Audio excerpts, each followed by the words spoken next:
Kapatid, ngayon salamat talaga sa'yo. Hindi ko sana makakaya sa ganito kaikling panahon ang putulin ng daloy ng pondo ng Sanchi Group. Mr. Lee, ang matatalinong ibon sa magagandang puno doon madapo. Mr. Lee, sana hindi mo makalimutan. Huwag ka mag-alala kapag nakuha mo na ang Sanchi Group. Ang upuan ng chairman, tsaka sa'yo mapupunta. Salamat sa tiwala mo, Mr. Lee. Hindi na magtatagal. Ang buong gusali na to ay magiging Lee Building na. Ang Sanchi Group, balang araw ay magiging akin na din. Kayo! Kalokohan ng bato? Paano nyo ginawang piro ang kasal? Paano nyo nagawang maghiwalay? Paano na si Yoyo? Ang anak nyo, ha? Hindi pa kami walay. Hello, Shenyang. Makinig ka sa akin. Hindi ko pumayag na makapaghiwalay. At isa pa, nasaan si Yoyo? Saan mo siya dinala? Gusto ko siya makausap. Gusto kong... Tumahimik ka! Chibushue, hindi mo kailanman makikita si Yoyo kahit kailan. Young Master Ken, handa na ang lahat ng kagamitan. Naipwesto na rin ang grupo ng mga espesyalista. Si Dr. Suruwe mismo ang personal na gagawa ng operasyon. Si Miss Yoyo ay tsak magiging ligtas. Sige, tayo na. Paumanhin, ang tinatawagan niyo ay naka-off ng cellphone. Shenyang! Paano mo naman maging ganito kalapit sa akin? Ibalik mo sa akin si Yoyo! Ibalik mo siya sa akin! Anak, ikaw, para kang nawala ng katinuan. Pa, nagkakiusap ako sa'yo. Ayaw kong mawala si Shenyang. Lalo na ayaw kong mawala si Yoyo. Tulungan mo kung makaisip ng paraan. Matagal na tayong hindi nagkita, Miss Chi. Bakit pagkausap pa lang iyak ka na agad ng iyak?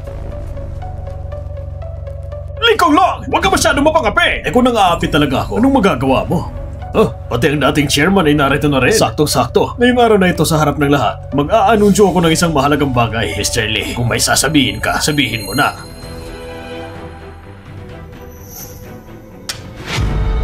Ngayong araw, gagamitin ko ang bariyang ito para bilhin ng buong Sanchi Group ninyo. Kung hindi, maghintay na lang kayo ng tuluyang pagkalugi. Isang piso? Anong isang piso? Ikaw, ano sabi mo? Hindi ba usapan natin gusto mo lang ang proyekto ng Yunsha Resort? Gusto ko ang resort, pero gusto ko rin ang Sanchi Group. Gusto ko ang lahat. Ikaw! Walang hiya ka! Moshe, ano nangyayari sa kumpanya? Shofan, anong ginagawa mo dito? Moshe, iniwan mong asawa at anak mo para lang sa lalaking yan. Tumigil ka. Malinis ang relasyon namin ni Shofan. Huwag kang magsalita ng kasinungalingan dito. Ito na siguro ang pinaka-nakakatawang bagay na narinig ko sa buong taon. Anong nakakatawa? Moshe, alam mo ba kung anong mga chismis ang kumakalat sa buong Yun City? Sinasabing si Mrs. Shi ay inalagaan ng lalaking ito ng 10 taon at pinitulog ang sariling asawa sa guest room. Si Mr. Shin, isang taong may pangalan at posisyon, isang representadong tao, pero dahil sa'yo, ginawa mo siyang katatawanan sa buong lungsod. Li Konglong, tumigil ka sa mga kasinungalingan mo. Chimoshue, huwag ka na magpakabanal-banal. Matapos kang gumawa ng kalokohan, hindi mo ba alam? Alam nilang pinatuloy mo sa bahay mo ang kabit mo mismo. Sa mismong bahay niyo pa talaga. Matagal na naming narinig na mag-asawang Kin ay matagal nang hindi nagkakaunawaan. Sayang talaga si Mr. Kin, pero ang napangasawa niya ay si Miss Chi, isang babaeng pinababang damdamin. Parang malas talagang sinapit niya.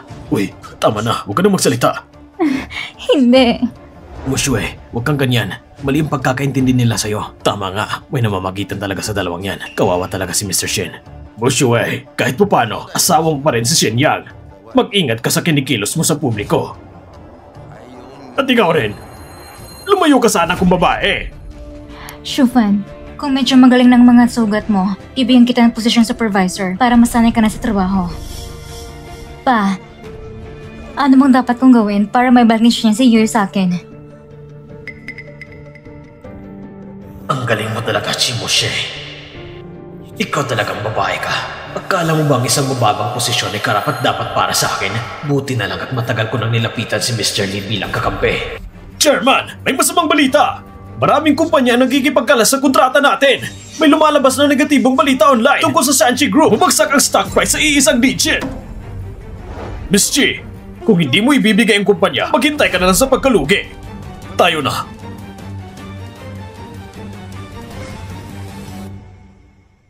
Pa, anong gagawin natin? Sa puntong ito, kailangan na nating humingi ng tulong sa Shengfeng Group. Shengfeng Group? Yung global cutting-edge tech company na yon? Isa sa top 3 sa Fortune Global 500? Tama, Shengfeng Group. Pa, paano kayo nagkaroon connection sa grupong ito? Ang totoo niyan, may kinalaman ito kay Shin Yang. Yung... Si Shenyang? Tumatanda na ako.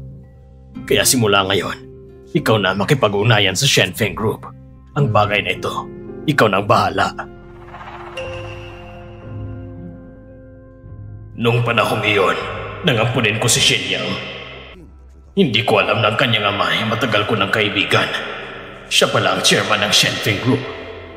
Mushue, ito na ang huling pagkakataon mo para magkabati kayo ni Shenyang. Sana huwag mong sayangin.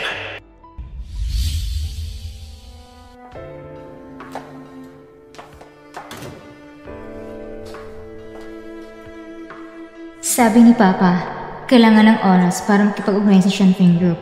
Habang naghihintay, ang tanging magagawa namin ay isanlaan ang gusali ng Sanshi para mapanatiling bukas ang operasyon.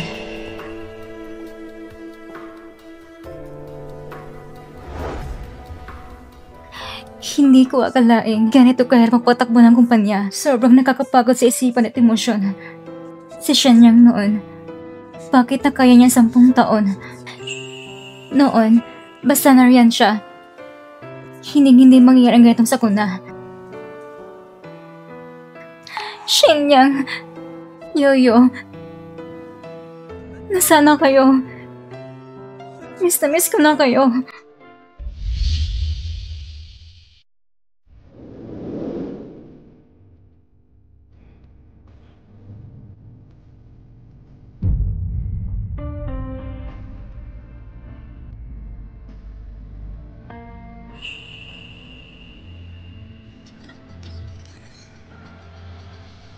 Normal lang takbo ng kagamitan. Simulan na natin ang pag-inject ng espesyal na gamot. Ang mga vital signs ni Miss Yoyo ay bumabalik na. Naabot na nito ang mga normal na antas ng tao. Ayos na, Mr. Shen.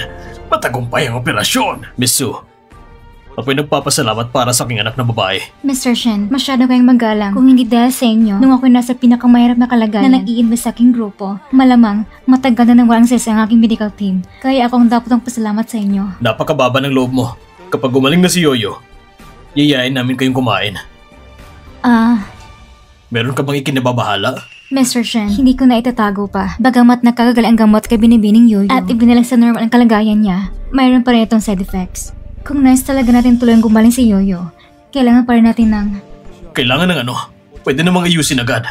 Kailangan natin ng bone marrow ng kanyang tunay na ina. Bukod pa dyan, may bagay rin siyang depression. Kaya sa aspetong psychological, kailangan rin yan ng pag-aaruga mula sa ina. Ano?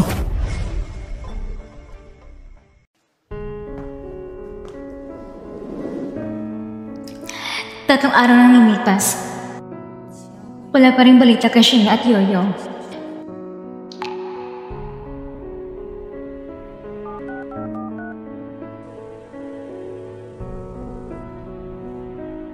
Shenyang, huwag kang maging padalos-dalos. Ibalik mo agad si Yoyo. Yoyo, gumawa si Mama ng paborito mong kristal na hikaw.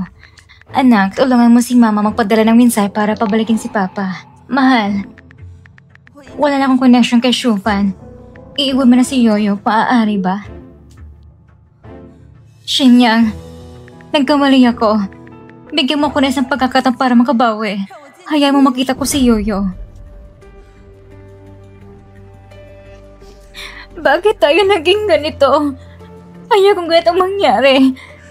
Dapat sana meron ako isang masaya at buong pamilya. Dapat sana. Miss Chi, sa kumpanya, marami pang bagay na kailangan ikang humawak. Pumalik ka na kasama ko. Maaari ba? Kapag nahanap natin si Shenyang, lahat ng problema ay malulutas ng maayos. Basta't nandyan siya, hindi maaagaw ng ginawa ng kumpanya. Tama. Ang ospital. Puntahan ang ospital at silipin ang CCTV. Sigurado may bakas doon kung saan sila umalis.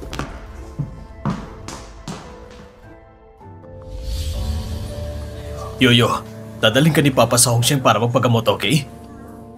Sakto. Nasa Hongsheng ang punong tanggapan ng Shenfeng Group. Tamang-tama. Maaari ko rin ayusin ang crisis ng Sanshi Group. I-book mo na agad ang ticket papuntang Hongsheng. Opo. Yoyo, andito na si Mama.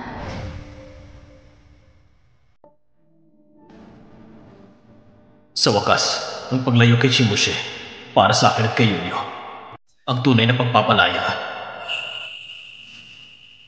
Mr. Shin, ang kalagayan ni Yoyo ay bumubuti ng husto.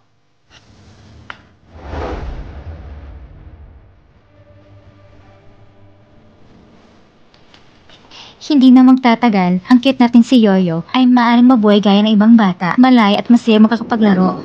Salamat, Ate Su! Anong salamat? Ako nga ang dapat magpasalamat sa'yo. Miss Su, salamat sa pagsagip sa anak ko. Tungkulan ko lang po yun. Ngunit, kailangan ni Yoyo ng bone marrow mula sa kanyang ina. Pag-iisipan ko muna ang mga bagay na ito. Mr. Shen, ang matalik na kaibigan ng iyong ama na si Mr. Shi ng Shanxi Group ay pinadalangin yung dating asawa na si Shimo Shi upang makapagnegosasyon sa kumpanya. Mr. Shen, nais mo po ba siyang makaharap? Ano? Pupunta rin si Mama sa Hongsheng? Pupunta pa siya para kay Yoyo? Pasensya na. Nakalimutan ko. Hindi na pala siya ang mama ko. Yoyo, pumunta si Shimoshi sa kumpanya para sa negosasyon.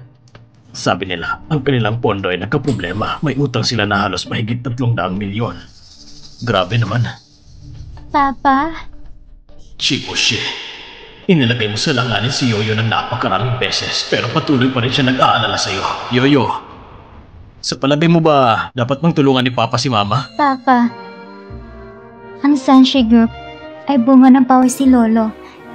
Kaya, pwede bang tulungan mo siya? Sige, ano man ang sabihin ni Yoyo, huwag kang masyadong ma-pressure ha. Ayos lang. Ang bagay na ito, ipapaubaya ko na sa'yo. Ikaw nang bahala sa lahat. Opo, Mr. Chen. Papa, bukas po ba? Pwede mo ba akong samahan sa art gallery? Siyempre naman. Kung saan mo gustong pumunta, doon din tayo pupunta. Pero pagkatapos nating pumunta, kailangan itong bumalik para kay Ate Su at magpa-check up ng buong katawan. Okay, pero dapat samahan din ako ni Ate Su sa pagpunta doon. Sige, ang prinsesa namin ang masusunod. Hello, nakita niyo na ba ang batang ito? Hindi po. Hello, kilala niyo ba ito? Hello, nakita niyo ba ang batang ito? Hello, baka kilala niyo yung batang ito? Ah! Yoyo! Yoyo. Shenyang. Nasaan na kayo?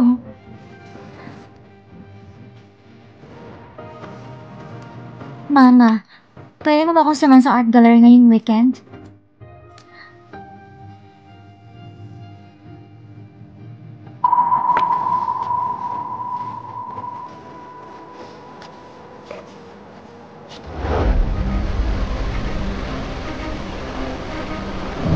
Mama, pwede mo ba akong samahan sa art gallery ngayong weekend?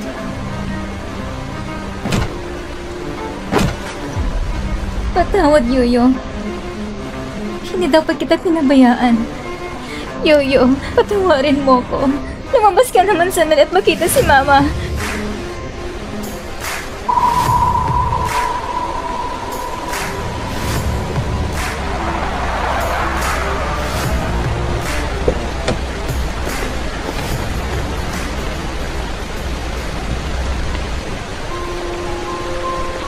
Ate Su, salamat sa pagsama sa akin sa gallery.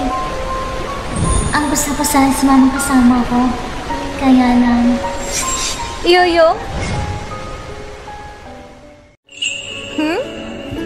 Parang narinig ko ang boses ni Mama. Nagkamali lang siguro ang pandinig mo, Yoyo. Siguro nga sobrang sabik na ako kay Mama. Bakit ganito si Yoyo? Ang hina mo naman. Chimoshi, hindi na kita muling bibigyan ng kahit anong pagkakataon para saktan si Yoyo. Ayos lang. Kailangan matutunan ni Yoyo ang araw-araw na buhay kahit wala si Mama sa tabi niya. Ang ating prinsesa na si Yoyo ay lumalaki na. Ang lamig sa labas at nalakas pa ng ulan. Pumasok na tayo sa gallery. Sige, paborito ko talagang gallery. Siguro nagkamali ako ng dinig. Parang boses ni Yoyo yun. Papa, bilisan mo. Gusto ko makitang painting ni Picasso. Boses ni Yoyo yun. Si Yoyo nga yun. Yoyo! Pasensya na po, miss. Dahil sa masamang panahon, sarado na po ang gallery. Imposible. Ang daming tang pumasok kanina. Andun ang anak ko si Yoyo. Yoyo, ako to si mama mo. Miss, sumunod po kayo sa patakaran. Yoyo, andito ng mama mo. Tumingin ka lang kay mama sandali.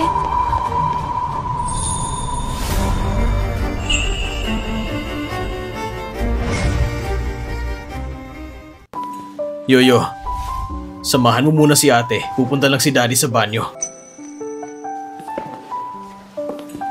Starry Night ni Van Gogh, Last Supper ni Da Vinci, at ang Mona Lisa. May isa pa rito, isang simpleng guhit ng seahorse. Narinig ko na ang mga seahorse ay pinalaki ng tatay nila. Parang si Yoyo ba yun? Na walang pagmamahal ng isang ina. Yoyo, bakit ka nag-iisip ng ganyan? Maina bang hindi mo ng sariling anak? Pero ako, ang mama ko, baka may hindi lang pagkakaunawaan. Totoo ba? Siyempre, malay mo, ang mama mo ay pumunta dito sa Hongshun para hanapin ka.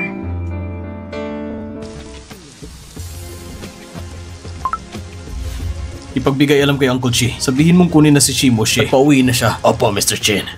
Anong sabi mo? Ayos, naintindihan ko na. Hello? Si Secretary Lin ba to? Pumunta ka ngayon sa Central Street Art Gallery. Hanapin mo ang anak ko. Siguraduhin mong walang masamang mangyayari sa kanya. Opo, Chairman. Miss Chi, mahal na pong katawan ninyo. Tama na po. Sumama na po kayo sa akin. Secretary Lin, nakita ko si Yoyo. Hindi ako nagkakamali. Hihintayin ko si Yoyo lumabas. Tutupad ako sa usapan. Patutunayan ko na hindi ako ina na hindi tumutupad sa anak. Miss Chi, magpakalinaw po kayo. Hindi pagtupad sa usapan ng totoo. Si Yoyo, sa gitna ng bagyo, naghintay ng 3 oras. Isa ring katotohanan. Dahil kay Shorefan, hindi mo pinagawa si Yoyo agad-agad. Isa ring katotohanan. At higit sa lahat, hiwalay na kayo ni Mr. Shen. Miss Chi, pwede bang tigilan mo ng pagpapahirap sa sarili mo? Hindi pa kami hiwalay. Hindi ko pinirma ang kasulatan ng diborsyo. Ibig sabihin, hindi pa kami hiwalay. Asawa pa rin ako ni Shinyang. Ina pa rin ako ni Yoyo. Pero sa mata ng lahat, ang inyong kasal ay matagal nang walang saysay. Hindi ka nang papatawad ni Mr. Shen. At ang sakit ni Yoyo ay hindi rin gagaling. Pwede bang kumalma ka na? Hindi totoo yan. Hindi ako ganun. Miss Chi, ang tubig na natapon, hindi mo na maibabalik pa. Pakiusap, unahin mo naman ang kalusugan mo. Kung gusto mong makita si Yoyo, kailangan mo magpagaling. Umalis ka! Makikita ko ng anak ko. Paano ako kakalma? Nasa art gallery si Yoyo. Hihintayin ko siyang lumabas.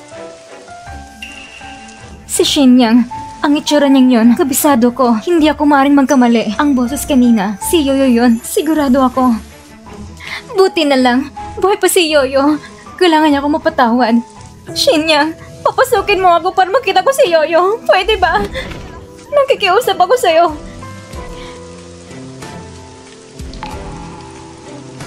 Miss Chi, 3 oras nang lumipas. Si Miss Yo, wala naman talaga dito. Hindi. Hihintayin ko si Yoyo. Yoyo. Miss Chi!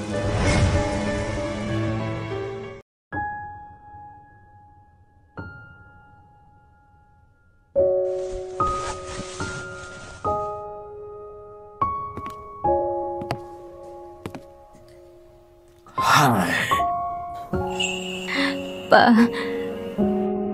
ano bang dapat kong gawin? Ano po bang dapat kong gawin? Ako mismo ang sumira sa sarili kong kasal. Ako po nagtulak pala sa sarili kong asawa at anak. Wala na akong pamilya. Wala na talaga. Bilang isang ama, ang ginawa ni Shinyang na isama ang bata ay tama lang. Pa, pati pa naman kayo na ganyan ang iniisip. Pero ang totoo po, nasisisi na talaga ako. Pero may mga pagkakamali na habang buhay mong dadalhin. Naipadala ka kaagad sa ospital. Dahil kay Shinyang, siyang nagpadala sa'yo. Alam ko na. Ibig sabihin noon, nandun si Yoyo sa art gallery. Kung nais pa rin niya akong iligtas, ibig sabihin, may pagmamahal pa rin siya. May pag-asa pa ako. Hihingi ko ng tawad sa kanya. Magmamakaawa ko. Anak ko! Ang natapong tubig ay hindi na maibabalik. Pa, huwag pa kayong mag-alala. Makikinig ako sa inyo. Babalik ako para pamalaan ng kumpanya. At higit sa lahat, hindi ko isusuko si Shenyang at Yoyo. Maghihintay ko kay Yoyo na muli niya akong tawaging mama. Anak ko, sa dami ng pinagdaanan mo nito mga taon. Pa, dahil lang sa ilang taong pag-ampon mo sa akin, hindi ko kayang hayaan na basta mamatay si Chimoshue. Pero simula ngayon, wala na tayong kinalaman sa isa't isa. Alam ko, si Moshue may ginawa na talagang nakakasakit sa iyo. Pero, nalinlang lang siya ng iba. Magbabago rin siya. Hindi pwede pa. Hindi man lang niya magampanan ang tungkulin ng isang asawa.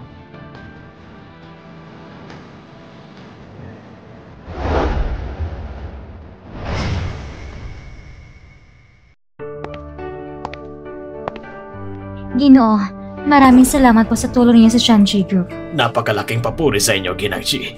Muna na po ako. Kailangan ko pa po magulat sa aming chairman. Ginoo, pakisabi pong pasasalamat ko sa inyong chairman. Makakaasa po kayo, Ginangchi.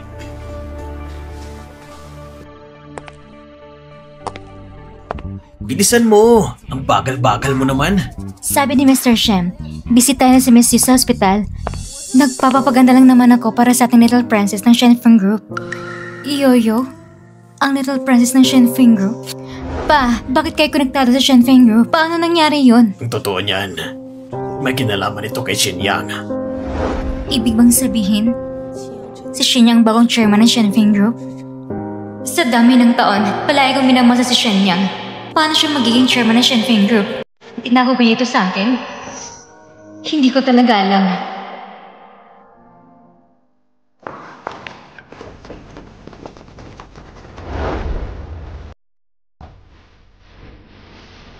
Si Shenyang nga.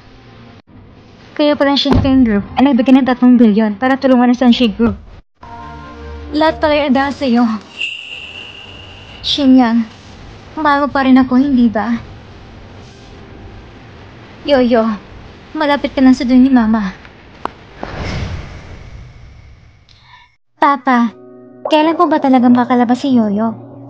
Bukas, makakalabas na si Yoyo. Pagkalabas mo, saan mo gusto pumunta? Dadaling ka ni Papa kahit saan. Ayos ba yun? Papa, gusto kong kumain ng crystal shrimp dumplings. Sige, bibilang ka ni Papa.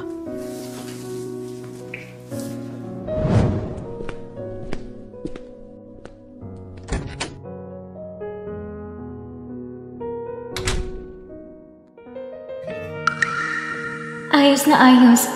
Gumana na pala si Yoyo. Yoyo, ibabalik ni Mama ang ating pamilya. Sana, andito lang si Mama. Ayaw kong maging isang batang walang ina. Ayaw kong maghiwalay si Papa at Mama.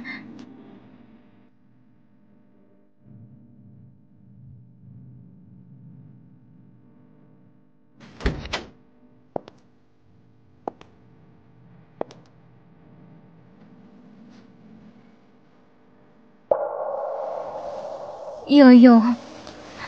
Mama, bakit mo ako iniiwasan? Bakit ayaw mo sa akin? Hindi kita iniwan, anak. Mahal na mahal ka ni Mama. Mama, huwag mo na akong iiwan. Pwede ba? Yoyo, kasalanan ito ni Mama. Patawarin mo si Mama. Hindi na kita iiwan muli. Ayos ba? Patawarin mo ko. Si Mama ang una nang iwan sa akin. Kaya ayaw ko na rin kay Mama. Yoyo. Patawad. Nangangako ako. Hindi na kita bibiguin muli. Mama. Pwede mo ba akong iyakapin?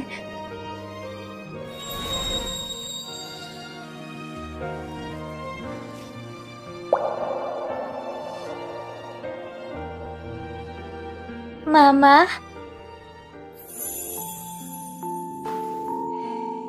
Madilim ang langit sa gabi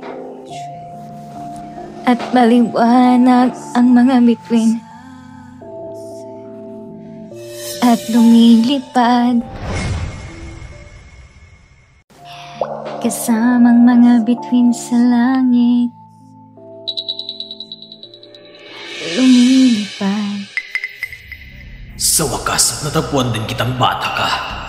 Kailangan kong makuha siya. Kung hindi, mawawala ang plano ko na sakupin ang Sanchi Group. Ang 10 taon ko'y parang nasayang lang. Wala palang kabuluhan ang lahat. Pasensya na po. Kayo po ba ay kamag-anak ng pasyente? May isang kasulatan dito na kailangan mong pirmahan.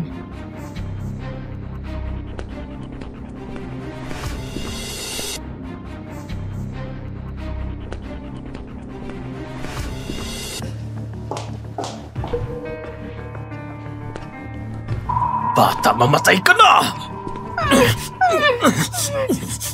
Gusto ni Mama na mamatay si Yoyo? Bakit ganito? Mama! Hoy! Anong ginagawa mo? Sino ka? Anong ginagawa mo dito? Bakit ka nandito? Shinyang, huwag ka magkamali ng akala. Narinig ko lang ang alarm ng machine, kaya tinignan ko lang. Akala mo bulag ako? Kung gagalawin mo ang anak ko, papatayin talaga kita! Yoyo! Yoyo! Doctor! Doctor! Shinyang, mamatay ka na lang. Kapag patay ka na, doon ako mapapanatag. Yoyo! Gumising ka!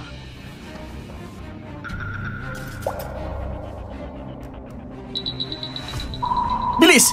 I-revive niyo siya agad!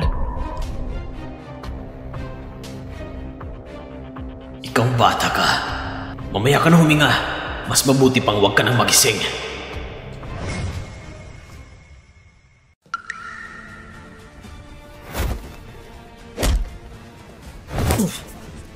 Sinasabi ko sa'yo, kapag may nangyari sa anak ko, hindi kita palalampasin!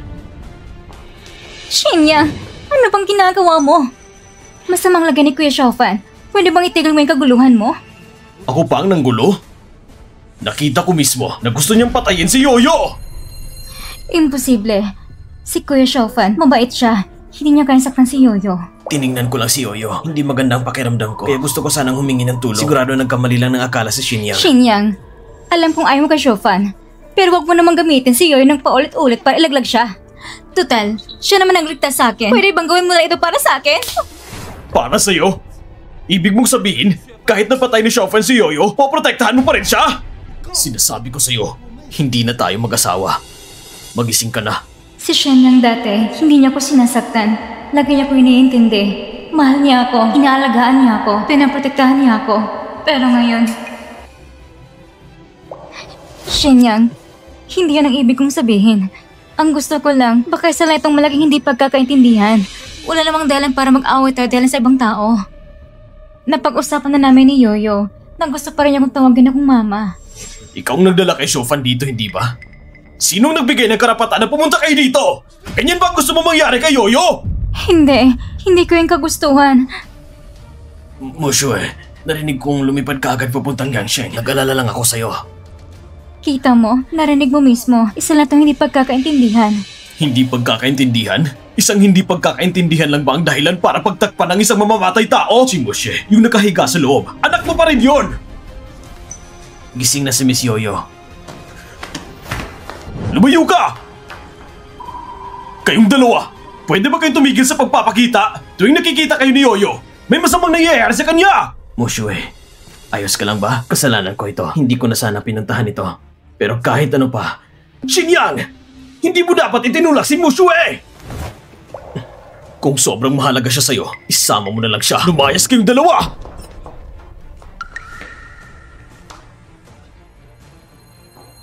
Shinyang, kung may galit ka, sa akin mo ibalik. Anong klaseng lalaki ang nananakit kay Xiaofan? Hindi mo ba alam na may sakit siya? tama na Mushue. Kasalanan ko rin. Naging pabaya ako. Huwag mo sanang sisihin si Shinyang. Siya nang ang nananakit sa'yo. Siya pang may ganang magalit. Pakinggan niyo ako. Layuan ninyo ang anak ko. Kung lalapit pa kayo sa kanya, ipapapatay ko kayo.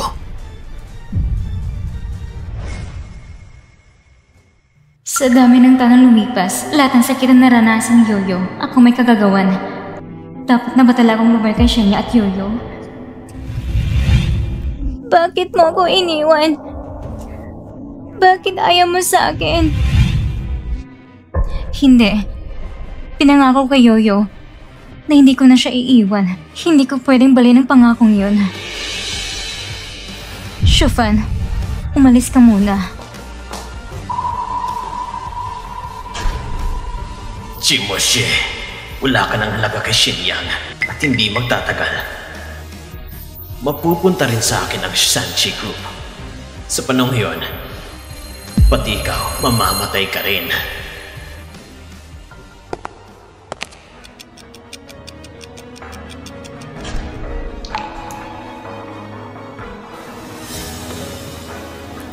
Mr. Shin, okay na si Miss Yoyo.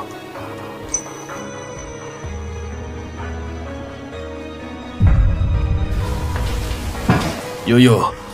Papa, wala na pa akong mama simula ngayon. Yoyo! Papa, natatakot po ako. Alisin mo siya. Pwede ba? Sinong nagpapasok sa'yo? Lumabas ka! Yoyo, ako ito. Si Mama. Hindi ba sinabi mo noon, gusto mo makasama si Mama at mamumuhay ng masaya? Sumama ka na sa akin pa uwi ha. Hindi na kami maghiwalay ng papa mo. Buo pa rin pamilya natin. Ang pamilya ko ay si Papa. Wala ka na sa pamilya ko! Paano mo nasabi yan? Yoyo, kanina lang sinabi mo na gusto mo yakapin ka ni Mama. Ibig sabihin, mahal mo pa rin si Mama. Chingmoshue, hiwalay na tayo. Hanapin mo na lang ang Shofan mo. Hindi totoo yan. Shenyang, wala akong relasyon kay Shofan. Wala akong ginawang masama sa'yo. Malinis ang konsensya ko. Wala na yung halaga. Ang mahalaga ay lumayo ka sa amin ng anak mo. Lumayo ka na sa amin! Yoyo, nakikiusap ako. Tignan mo naman si Mama. Pwede ba?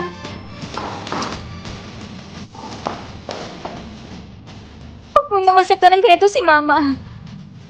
Hindi ikaw ang mama ko. Ang totoong mama, hindi ko gusto patayin si Yoyo. Masamang babae ka. Simula ngayon, hindi na kita mama. Yoyo, ikaw, anong sabi mo? Bingi ka ba? Sabi ni Yoyo na puputulin niya ang relasyon niyo bilang mag-ina. Hindi. Yoyo.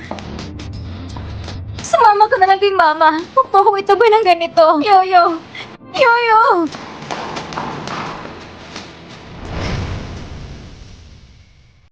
Yoyo. Si Mama ang unang tumalikod sa akin. Ito ang regalo ni Yoyo para sa karawang ni Mama. Bakit? Mama, ano bang kasalanan na gawa ni Yoyo? Bakit ganyan ka tumingin sa akin?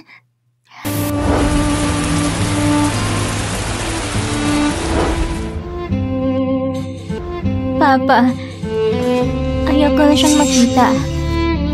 Huwag. Security! Palayasin niyo siya dito!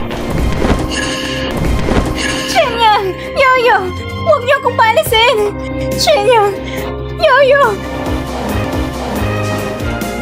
Bitawan niyo ako! Shenyang! Yoyo! Huwag niyo naman akong tratuhin ng ganito!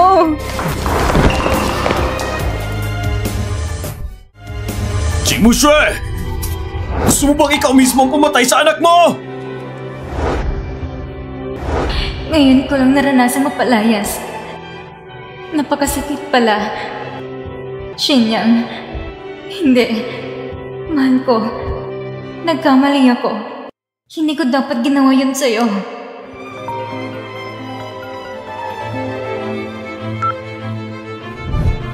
Masama, Miss Chi. May panibagong problema na naman sa kumpanya.